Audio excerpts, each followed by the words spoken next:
Class 11th आपने last lecture देखा होगा और मैंने लास्ट लेक्चर में आपको सेल इन्वेलप के बारे में बताया था। और आपको पता है कि सेल इन्वेलप जो है बैक्टीरिया का एक कवरिंग लेयर है और इस लेयर के अंदर फर्दर 3 लेयर्स हैं। और वो लेयर क्या थे एक्चुअली में, अगर आउटर से इनर साइड में जाएंगे तो जो आउटर मोस्ट लेयर होगा वो कैप्सूल्स और स्लाइम लेयर होगा, सेकेंड जो लेयर होगा वो सेल वॉल होगा और थर्ड जो लेयर होगा वो प्लाज्मा मेम्ब्रेन होगा। ये 3 लेयर्स हैं। ये 3 लेयर्स जो हैं वो एक्चुअली में क्या है, यही सेल इन्वेलप के कंपोनेंट्स हैं। These are the components of cell envelope. Actually में आप ऐसे बोल सकते हैं इसको कि cell envelope consist 3 layers। First, outermost is a capsule or slime layer, and second is a cell wall, then third is a plasma membrane। तो ये 3 layers present हैं, ठीक है।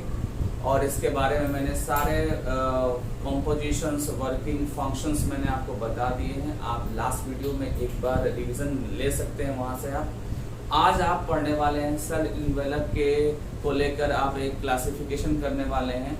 एक्चुअली में ये क्लासिफिकेशन फर्स्ट टाइम किसने किया था, हैंस क्रिश्चियन ग्राम ने किया था। हैंस क्रिश्चियन ग्राम ने 1884 में बैक्टीरिया को क्लासिफाई किया था on the basis of cell envelope composition. On the basis of cell envelope composition मतलब ये है कि सेल इन्वेलप का जो कंपोजिशन है उस कंपोजिशन के बेसिस पर बैक्टीरिया को हम क्लासिफाई करेंगे, ठीक है। और वैसे फर्स्ट टाइम क्लासिफाई किसने किया था, हैंस क्रिश्चियन ग्राम ने किया था, 1884 में किया था।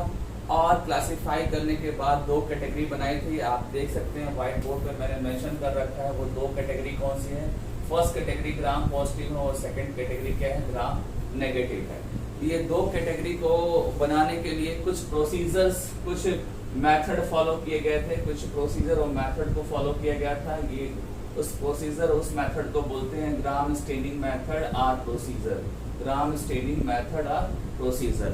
ग्राम स्टेनिंग मेथड और प्रोसीजर को फॉलो करके ग्राम पॉजिटिव और ग्राम नेगेटिव को क्लासिफाई किया गया था, ठीक है। इस प्रोसीजर में बहुत सारे स्टेप्स होते हैं। जैसे कि मैं आपको बता रहा हूँ स्टेप्स जो है उसमें सबसे पहले क्या करते हैं हम, बैक्टीरिया का फिक्सेशन करते हैं ग्लास स्लाइड पे, देन यूज करते हैं क्रिस्टल वायलेट का, देन यूज करते हैं आयोडीन ट्रीटमेंट का, देन यूज करते हैं डीकलराइजिंग एजेंट का, और फिर लास्ट में हम क्या करते हैं, एक काउंटर स्टेनिंग केमिकल यूज करते हैं सैफ्रानीन। इसको यूज करके और फाइनली हम ये डिसाइड कर लेते हैं कि ग्राम पॉजिटिव और ग्राम नेगेटिव कौन कौन से हैं। तो इसको मैं डिटेल करने वाला हूँ, थोड़ा डिटेल करूंगा तभी आपको एक ग्राम स्टेनिंग मेथड आपको समझ में आने वाला है। उसके लिए सबसे पहले आप क्या करेंगे कि आपके पास बैक्टीरिया का एक सैंपल होना चाहिए आपके पास, ठीक है। बैक्टीरिया का सैंपल का मीनिंग ये है कि ऐसा सैंपल होना चाहिए जिसमें ग्राम पॉजिटिव बैक्टीरिया भी हो और ग्राम नेगेटिव बैक्टीरिया दोनों एक साथ हो, दोनों पॉजिटिव और नेगेटिव, पॉजिटिव भी हो नेगेटिव भी हो पॉजिटिव भी हो, ऐसे बहुत सारे बैक्टीरिया आपके पास होने चाहिए, ठीक है। तभी आप इसको क्लासिफाई करेंगे। बैक्टीरिया आपके पास है, आपने क्या किया, बैक्टीरिया को पहले ग्लास स्लाइड पे क्या किया, इसको फिक्स किया, ठीक है। फिक्सेशन का एक अपना मेथड है। जब आप प्रैक्टिकल करेंगे हायर क्लासेस में तो आपको बताया जाएगा कि कैसे बैक्टीरिया को फिक्सेशन किया जाता है ग्लास स्लाइड पे। आप सिंपली यहाँ से ये समझिए कि यहाँ पे बैक्टीरिया को आप यहाँ पर रखने वाले हैं और रखने के बाद इस बैक्टीरिया पे आप बहुत सारा जो है स्टेप्स फॉलो कराएंगे बैक्टीरिया को, और उसके बाद से आप डिसाइड करेंगे कि कौन सा ग्राम पॉजिटिव बैक्टीरिया है और कौन सा ग्राम नेगेटिव बैक्टीरिया है। एक बार जब यहाँ पे आप फिक्सेशन कर देंगे बैक्टीरिया का, तो उसके बाद से जो नेक्स्ट स्टेप होगा उसमें क्या करने वाले हैं आप क्रिस्टल वायलेट यूज करने वाले हैं। क्रिस्टल वायलेट यूज करेंगे और वो क्रिस्टल वायलेट कितने टाइम के लिए यूज करेंगे आप, 30 सेकेंड्स के लिए। 30 सेकेंड्स के लिए आप क्रिस्टल वायलेट को जो है उस बैक्टीरिया के बैक्टीरिया का जो फिक्सेशन किया है उस प्लेस पे क्रिस्टल वायलेट आप 30 सेकेंड के लिए डाल के आप छोड़ देंगे, ठीक है। देन क्या करने वाले हैं आप वॉश करेंगे वाटर से। एक बार वॉश करेंगे मतलब वाटर से आप लेके एक बार उसको ट्रीट करा देंगे ताकि वाटर जो है वो क्रिस्टल वायलेट को जो है जो एक्सेस क्रिस्टल वायलेट है वो वॉश आउट हो जाए वहाँ से। देन आप क्या करेंगे, आयोडीन का ट्रीटमेंट करेंगे। आयोडीन को आप ड्रॉप वाइज डालेंगे, ठीक है। उस स्लाइड पे फिर से आप क्या करेंगे, आयोडीन को डालेंगे। आयोडीन को डालने के बाद उसको 1 मिनट के लिए फिर से छोड़ देंगे। देन उसके बाद से आप क्या करेंगे, अल्कोहल और एसीटोन का यूज करेंगे। अल्कोहल और एसीटोन का यूज करेंगे। अल्कोहल और एसीटोन एक्चुअली में क्या होते हैं, डीकोलोराइजिंग एजेंट होते हैं। क्या होते हैं, डीकोलोराइजिंग एजेंट होते हैं। और जब एसीटोन और अल्कोहल को यूज कर लेते हैं तो होता क्या है कि बहुत सारे बैक्टीरिया जो है एसीटोन और अल्कोहल की वजह से क्या होते हैं, वो कलरलेस हो जाते हैं। और बहुत सारे ऐसे बैक्टीरिया होते हैं जो कलर को रिटेन करके रखते हैं, कलर को रिटेन करके रखते हैं, ठीक है। तो जो कलर को रिटेन करते हैं वो ग्राम पॉजिटिव होते हैं, जो कलर को जो है हटा देते हैं, ठीक है, वो आपके ग्राम नेगेटिव होते हैं। या ऐसे बोल सकते हैं आप कि जिसपे कलर रिटेन नहीं रहता है वो ग्राम नेगेटिव बैक्टीरिया होते हैं। मैं रिपीट कर रहा हूँ, जब आप एसीटोन और अल्कोहल का यूज करेंगे तो होगा क्या कि ग्लास स्लाइड पे आपको बैक्टीरिया जो होंगे उसमें आपको ग्राम पॉजिटिव भी बैक्टीरिया आपको दिखेंगे और ग्राम नेगेटिव भी बैक्टीरिया दिखेंगे। पॉजिटिव वाले जो बैक्टीरिया होंगे वो क्या होंगे, वो कलर रिटेन करेंगे। और जो नेगेटिव वाले बैक्टीरिया होंगे वो कलर को रिटेन नहीं करेंगे, ठीक है। और ये कब आप ऑब्जर्व करेंगे, जब आप डीकोलोराइजिंग एजेंट यूज कर लेंगे। डीकोलोराइजिंग एजेंट एक्चुअली में है क्या है, एसीटोन और अल्कोहल है, ठीक है। तो इसको आप यूज करने के बाद आप देखेंगे कि कौन सा कलर रिटेन कर रहा है और कौन सा कलर रिटेन नहीं कर रहा है। उसके बिहार पे आप इसको क्लासिफाई कर देंगे, ठीक है। तो ये आप करेंगे। उसके बाद से आपको लगेगा कि जो आपका ग्राम नेगेटिव बैक्टीरिया है वो ग्लास स्लाइड पे कलरलेस की तरह दिखेगा, तो आपको स्टडी करने में प्रॉब्लम होगी। आपको स्टडी करने में प्रॉब्लम होगी तो देन आप क्या करेंगे, आप एक काउंटर स्टेन यूज करेंगे। आप क्या यूज करेंगे, आप काउंटर स्टेन यूज करेंगे। और काउंटर स्टेन जो है वो एक्चुअली क्या होता है, सैफरीन होता है। वो क्या होता है, सैफरीन होता है। सैफरीन को आप 30 to 60 सेकेंड के लिए आप छोड़ देंगे तो देन क्या होगा, ग्राम नेगेटिव बैक्टीरिया में भी कुछ कलर आ जाएगा। और देन जब कलर नेगेटिव बैक्टीरिया में कलर आ जाएगा तो आप माइक्रोस्कोप से जब स्टडी करेंगे तो उसको इजीली आप स्टडी कर सकते हैं, ठीक है। और ग्राम पॉजिटिव तो ऑलरेडी कलर को रिटेन कर रखा था तो उसमें तो आपको कोई प्रॉब्लम है ही नहीं, ठीक है। एक बार मैं फिर से इस पूरे प्रोसीजर को मैं एक बार रिपीट कर रहा हूँ। मैंने ये बताया कि फर्स्ट स्टेप में क्या करने वाले हैं आप बैक्टीरिया का कॉलोनी लेंगे, ठीक है। और उसको आप ग्लास स्लाइड पे फिक्स करेंगे। ग्लास स्लाइड पे फिक्स करने का मतलब ग्लास स्लाइड पे पुट करना, यहाँ पे रखना, क्योंकि आगे आप क्या करने वाले हैं, उस पर फर्दर आप केमिकल यूज करने वाले हैं। जैसे ही आपने एक बार रख दिया उसके बाद से आपने क्या यूज किया, क्रिस्टल वायलेट यूज किया। क्रिस्टल वायलेट आपने 30 सेकेंड के लिए यूज किया, ठीक है। और देन आपने फिर से वाटर से वॉश कर दिया। वाटर से वॉश करने के बाद आपने क्या किया, आयोडीन यूज किया।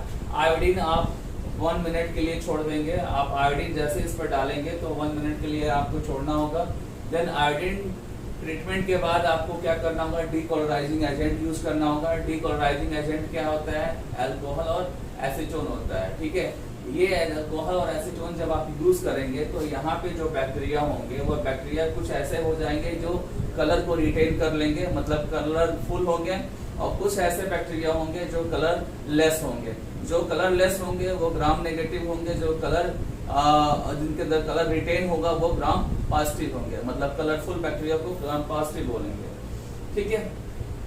जैसे ही आपको ग्राम नेगेटिव कलरलेस मिलेगा आपको प्रॉब्लम होगा। क्या प्रॉब्लम होगा, जब आप माइक्रोस्कोप से देखेंगे तो ग्राम नेगेटिव को आप अच्छे से नहीं देख सकते हैं। तो आपको ग्राम नेगेटिव को देखने के लिए आपको क्या करना होगा, कुछ काउंटर स्टेन यूज करना होगा, ठीक है। काउंटर स्टेन क्या है, आपका सैफरेनिन है। सैफरेनिन को आप 30 to 60 सेकेंड के लिए डाल के छोड़ देंगे। देन क्या होगा, ग्राम नेगेटिव में भी कुछ कलर, लाइट कलर कुछ समथिंग आ जाएगा और उससे क्या होगा, ग्राम नेगेटिव को आप स्टडी कर लेंगे। और जो ग्राम पॉजिटिव था वो तो ऑलरेडी कलर को रिटेन करके रखा हुआ था, तो आपको कोई प्रॉब्लम नहीं होने वाला है, ठीक है।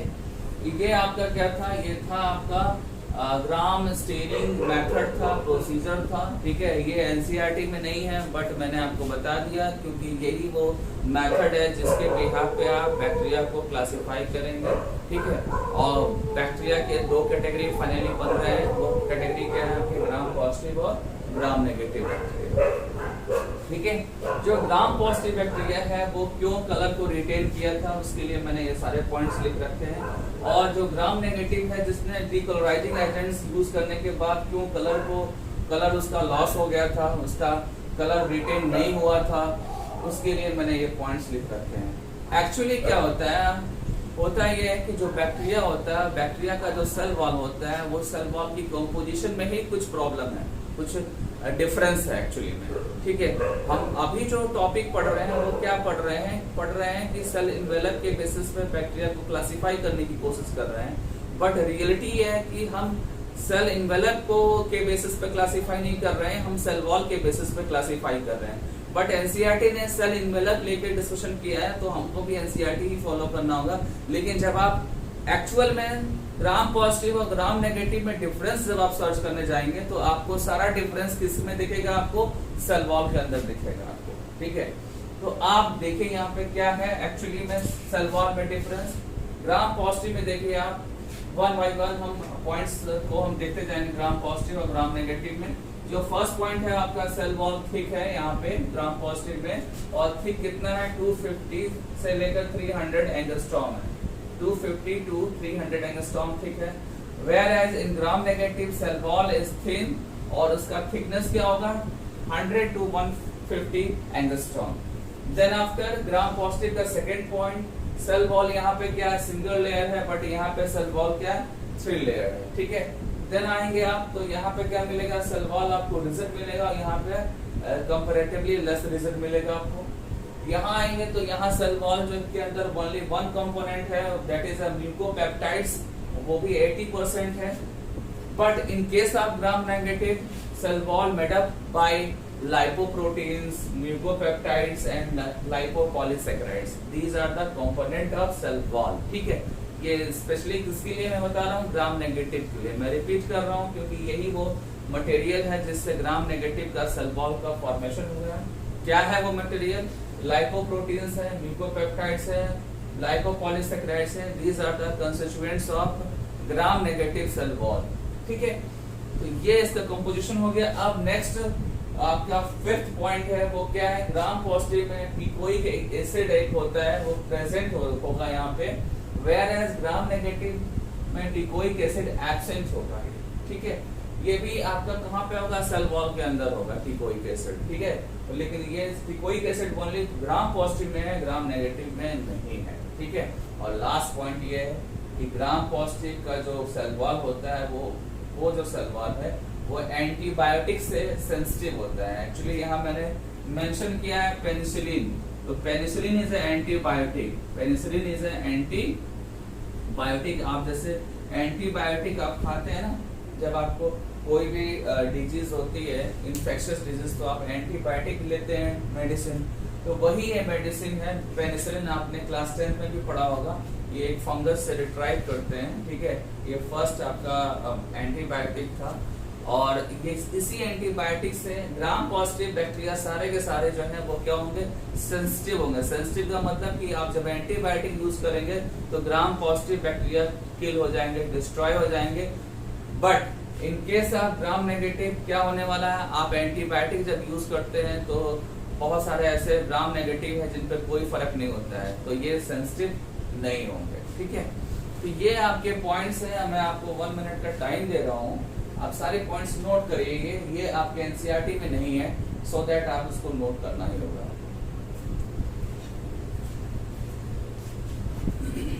Classification of bacteria on the basis of cell envelope जो है हम लोगों ने फिनिश किया, ग्राम पॉजिटिव और ग्राम नेगेटिव। अभी जो है नेक्स्ट कंपोनेंट हम डिस्कस करने वाले हैं बैक्टीरिया का। तो कंपोनेंट क्या है आपका, मीजोसोम है। क्या, मीजोसोम्स। ठीक है, लास्ट वीडियो में इसका स्लाइड एक मैंने लाइन आपको बताया था, इसका एक इंट्रोडक्शन दिया था। आपको बताया था कि मीजोसोम्स जो होते हैं एक्चुअली में इनफोल्डिंग ऑफ प्लाज्मा मेम्ब्रेन होते हैं। ये क्या होते हैं, इनफोल्डिंग ऑफ प्लाज्मा मेम्ब्रेन होंगे, इनफोल्डिंग ऑफ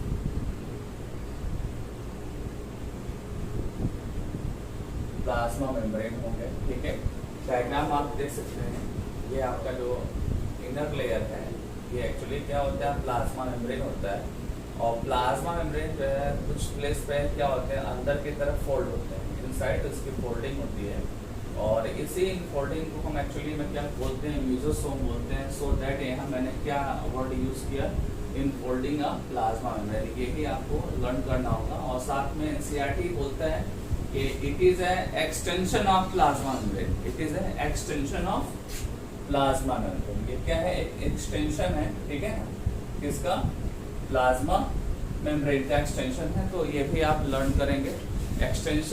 एक्सटेंशन का मतलब कि प्लाज्मा मेम्ब्रेन थोड़ा सा दूर चला गया, ठीक है, उसकी लेंथ बढ़ गई, ठीक है, और लेंथ बढ़ी तभी उसका क्या हुआ, फोल्डिंग हुआ, वो भी इनसाइड फोल्डिंग हुआ। तो ये आपका मीजोसोम है। इस स्ट्रक्चर के बारे में इतना ही हम रखते हैं। नेक्स्ट आते हैं कि मीजोसोम के साथ कोई और भी एक्सटेंशन होता है क्या, तो आपको बता दूं अकॉर्डिंग टू एनसीईआरटी और भी एक्सटेंशंस हैं, ठीक है ना, और भी एक्सटेंशन है, एक्सटेंशन के फॉर्म है, लाइक वेसिकल्स हैं, ट्यूब्यूल्स हैं, लेमिना है, ठीक है। आप जब बहुत अच्छे माइक्रोस्कोप से देखेंगे किसी भी सेल को या बैक्टीरियल सेल को आप देखेंगे, तो वहाँ आपको वेसिकल्स दिखेंगे। क्या दिखेंगे आपको, वेसिकल्स दिखेंगे, आपको ट्यूब्यूल्स दिखेगा, ऐसा कुछ, ठीक है, ऐसे कुछ करके आपको लेमिना दिखेगा आपको, ठीक है। तो ये जो भी आपके वेसिकल्स है, ट्यूब्यूल्स है या लेमिना है, एक्चुअली में ये कहाँ से फॉर्म हुए हैं, ये प्लाज्मा मेम्ब्रेन के एक्सटेंशन से ही फॉर्म हुए हैं। मतलब अगर इसके फॉर्मेशन, इसकी ओरिजिन की बात करेंगे तो वो क्या है, ओरिजिन इसका कराने वाला या ओरिजिन देने वाला वो है प्लाज्मा मेम्ब्रेन। प्लाज्मा मेम्ब्रेन से ही ये वेसिकल्स ओरिजिनेट हैं, ट्यूब्यूल्स ओरिजिनेट हैं, लेमिना ओरिजिनेट है, इवन मीजोसोम भी ओरिजिनेट है। एक तरीके से प्लाज्मा मेम्ब्रेन का क्या हुआ, ये एक्सटेंशन हुआ, उसका एडवांस वर्जन हुआ, ठीक है। अब हम बात करते हैं कि क्या इसका फंक्शन है, इसका फंक्शन क्या है। तो आपको बताऊं कि मीजोसोम्स जो है वो उसका फंक्शन बहुत इम्पोर्टेंट है, ठीक है, क्योंकि बहुत बार मीजोसोम को लेकर क्वेश्चन डीप में पूछे गए हैं। मैं आपको फंक्शन आपके सामने मैंने मेंशन भी कर दिया है कि मीजोसोम्स का जो फंक्शन है वो इसमें रेस्पिरेशन में, ठीक है। वैसे एनसीईआरटी ने मीजोसोम्स के लिए स्पेशली नहीं लिखा है ये टर्म, ये फंक्शन, इसने कॉमनली लिखा है। एक्सटेंशन ऑफ प्लाज्मा मेम्ब्रेन का कॉमनली जो है ये फंक्शन मेंशन किया है। तो आपको ध्यान देना होगा कि ये जो लाइन है रेस्पिरेशन वाली, ये स्पेशली मीजोसोम्स के लिए नहीं है एज पर एनसीईआरटी, ठीक है। बट रियलिटी क्या है, रियलिटी है कि मीजोसोम्स के अंदर ही रेस्पिरेशन के एंजाइम्स प्रेजेंट होते हैं, so that mesosomes participate in respiration, ठीक है। तो आपको मैंने दोनों बात बता दी, एनसीईआरटी वाली बात बता दी और रियलिटी वाली बात बता दी। आपको एनसीईआरटी भी फॉलो करना है। देन आते हैं नेक्स्ट फंक्शन है, मीजोसोम जो है वो सेल वॉल फॉर्मेशन के लिए भी हेल्प करता है। जैसे मैं आपको बता रहा हूँ, आपको पता है कि बैक्टीरिया में क्या होता है, बाइनरी फिजन होता है। बैक्टीरिया का जो बाइनरी फिजन प्रोसेस है वो एक क्या है, उसका रिप्रोडक्शन प्रोसेस है। वो क्या है, रिप्रोडक्शन प्रोसेस है, और रिप्रोडक्शन में एसेक्सुअल रिप्रोडक्शन है। और जब रिप्रोडक्शन होता है तो एक बैक्टीरिया से दो बैक्टीरिया का फॉर्मेशन हो जाता है, और इसी को बोलते हैं बाइनरी फिजन बोलते हैं आप, ठीक है। और ऐसा जब होता है तो बीच में क्या होती है, सेल वॉल की जरूरत होती है, सेल वॉल की जरूरत होगी, और उस सेल वॉल के फॉर्मेशन के लिए हेल्प कौन करता है, extension of plasma membrane, that is a mesosomes. Mesosomes जो है उस सेल वॉल के फॉर्मेशन के लिए हेल्प करेगा। अगर आप यहाँ पे बाइनरी फिजन का आके और देखना चाहते हैं तो कुछ इस तरीके से बाइनरी फिजन होने वाला है। ये बीच में मैं जो डॉट्स बना रहा हूँ, लाइंस बना रहा हूँ आपको, ये एक्चुअली में क्या है, सेल वॉल का फॉर्मेशन हो रहा है, और इसी सेल वॉल के फॉर्मेशन के लिए ये मीजोसोम्स रिस्पॉन्सिबल है, ठीक है। अगेन आते हैं नेक्स्ट पॉइंट पे, नेक्स्ट फंक्शन पे। नेक्स्ट फंक्शन क्या है मीजोसोम्स का, कि मीजोसोम्स जो है वो डीएनए के रेप्लिकेशन में भी हेल्प करते हैं। एक्चुअली क्या होता है कि जो बैक्टीरिया का डीएनए होता है, मैंने प्रीवियस लेक्चर में आपको न्यूक्लियाइड वर्ड यूज करके बताया था कि बैक्टीरिया के अंदर circular DNA, double stranded DNA होता है, जिसको आप क्या बोलते हैं, न्यूक्लियाइड। यही मेन जेनेटिक मटेरियल है बैक्टीरिया का, यही क्या है, मेन जेनेटिक मटेरियल है बैक्टीरिया का।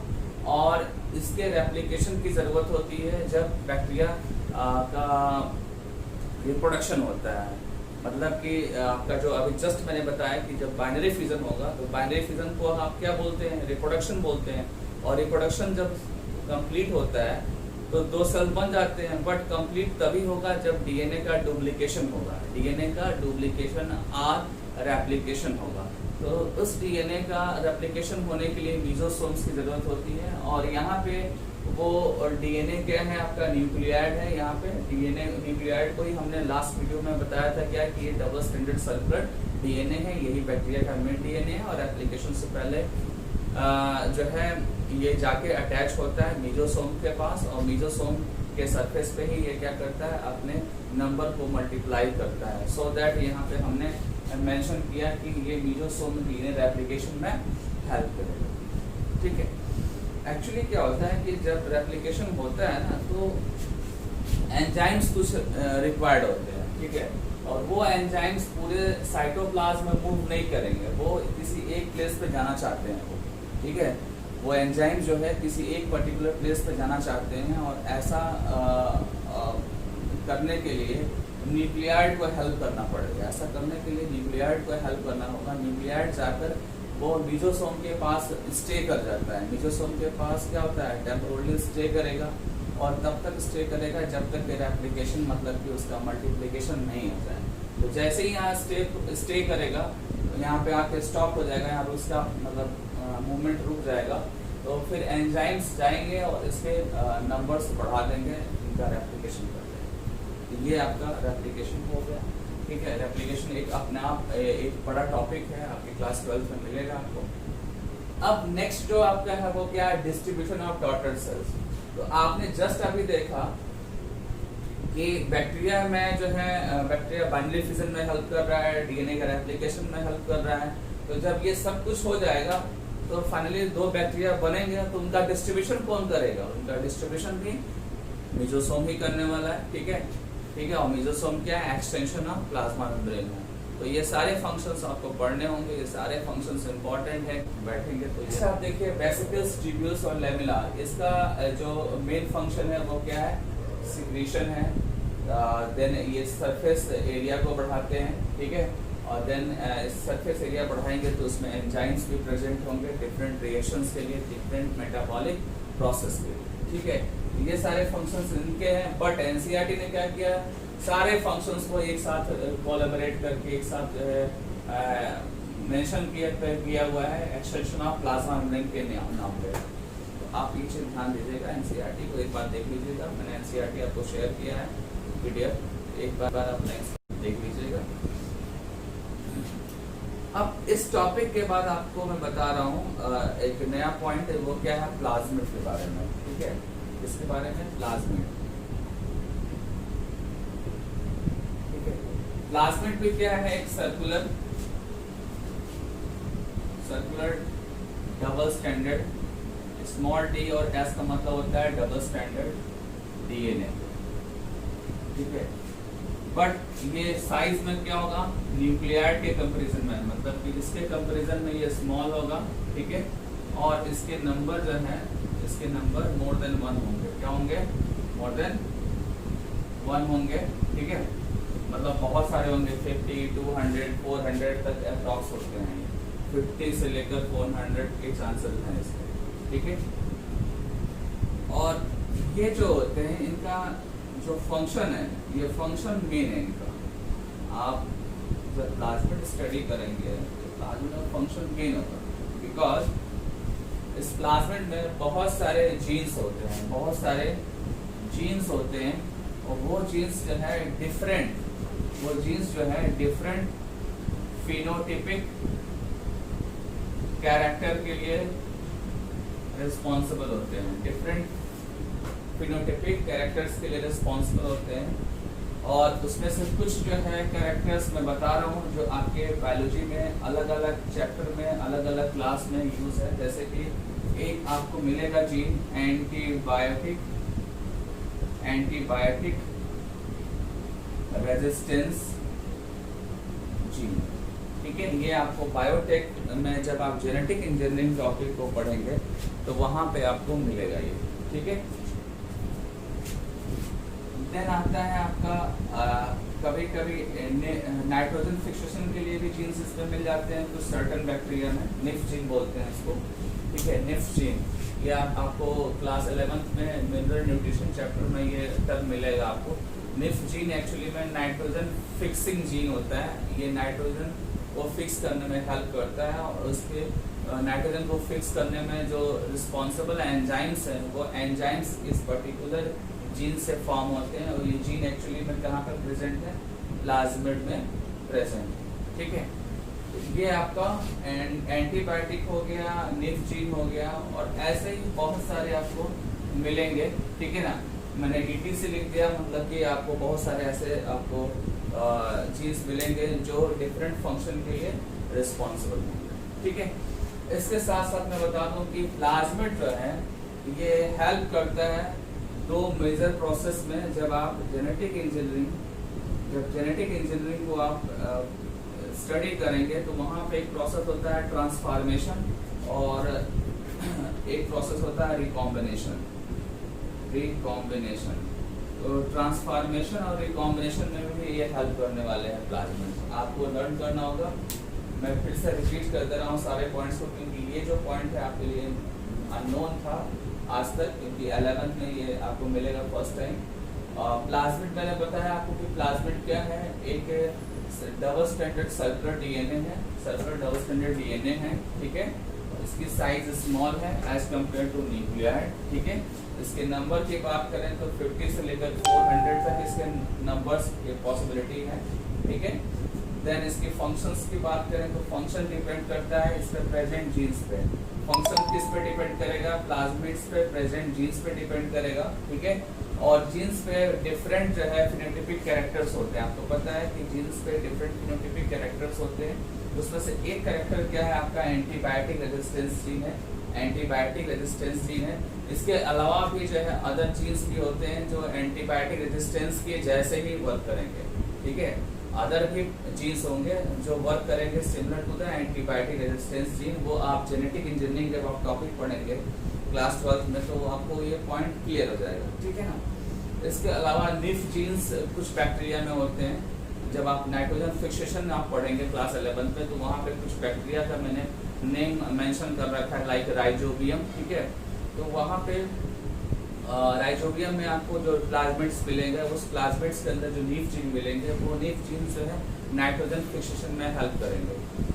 इसके अलावा अदर भी बहुत सारे इसके अंदर जीन्स होते हैं जो डिफरेंट कैरेक्टर्स के लिए रिस्पॉन्सिबल होते हैं, ठीक है। ये तो प्लाज्मिड्स के अंदर जो जीन्स है उसकी बातें हो गई, ठीक है। अब बात करते हैं कि प्लाज्मिड ओवरऑल क्या करता है। ओवरऑल ये ट्रांसफॉर्मेशन में हेल्प करेगा और रिकॉम्बिनेशन में हेल्प करेगा। ये दोनों टर्म आपको कहाँ मिलेंगे, आपको 12th के बायोटेक चैप्टर में मिलेंगे। आपको अभी क्या करना होगा, आपको सिंपली ट्रांसफॉर्मेशन और रिकॉम्बिनेशन वर्ड्स आपको लर्न कर लेना है और कुछ नहीं करना है, ठीक है, क्योंकि ये अपने आप में एक बड़ा टॉपिक है।